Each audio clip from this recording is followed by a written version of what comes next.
सत्य सनातन धर्म की जय।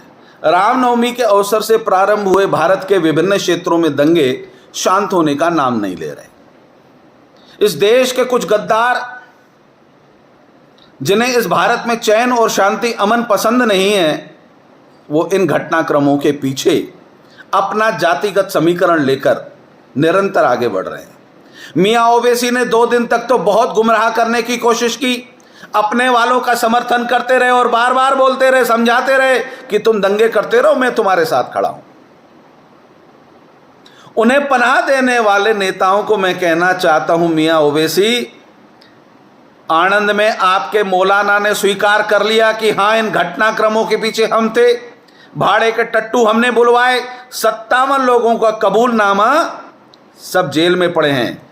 यह कबूलनामा आते ही जितने मुस्लिम समर्थक नेता थे वह सब बिलों में घुस गए।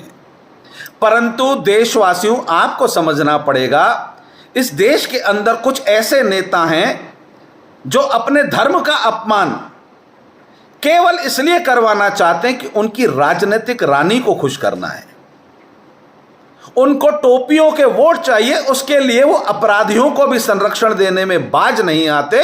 जब सरकारें देश के गद्दारों को ध्वस्त करने का प्रयास करती हैं तो उनके समर्थन में सामने खड़े हो जाते हैं।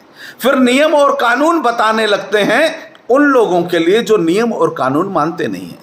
लोकतंत्र उनके लिए बना है जो दोनों तरीके से सम्मान करें। जो पत्थर फेंककर लोकतंत्र का अपमान करते हैं उनके लिए नियम कानून नहीं होने चाहिए। जिन लोगों के मकान सरकारें स्वीकार कर रही थी, अतिक्रमण स्वीकार कर रही थी, इसलिए दे रही थी, चलो पेट पाल रहा है, परंतु उस मकान के अंदर जब अपराधी पनप रहे हैं, यह सरकार को मालूम चला तो अवैध मकानों को भी तोड़ा जाएगा। अवैध मकान सरकार इसलिए स्वीकार कर रही थी कि ठीक है, किसी का परिवार पल रहा है, परंतु अगर देश के गद्दार उस मकान में रह रहे हैं तो मकान को ध्वस्त करना सरकार की जिम्मेदारी बनती है। देशवासियों, मैं आपसे हाथ जोड़ने आया हूं।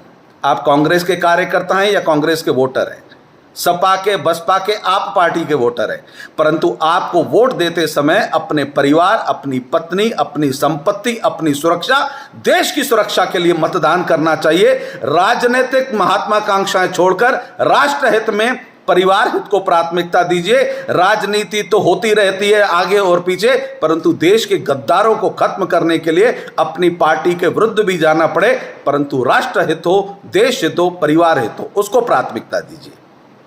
वंदे मातरम। भारत माता की जय।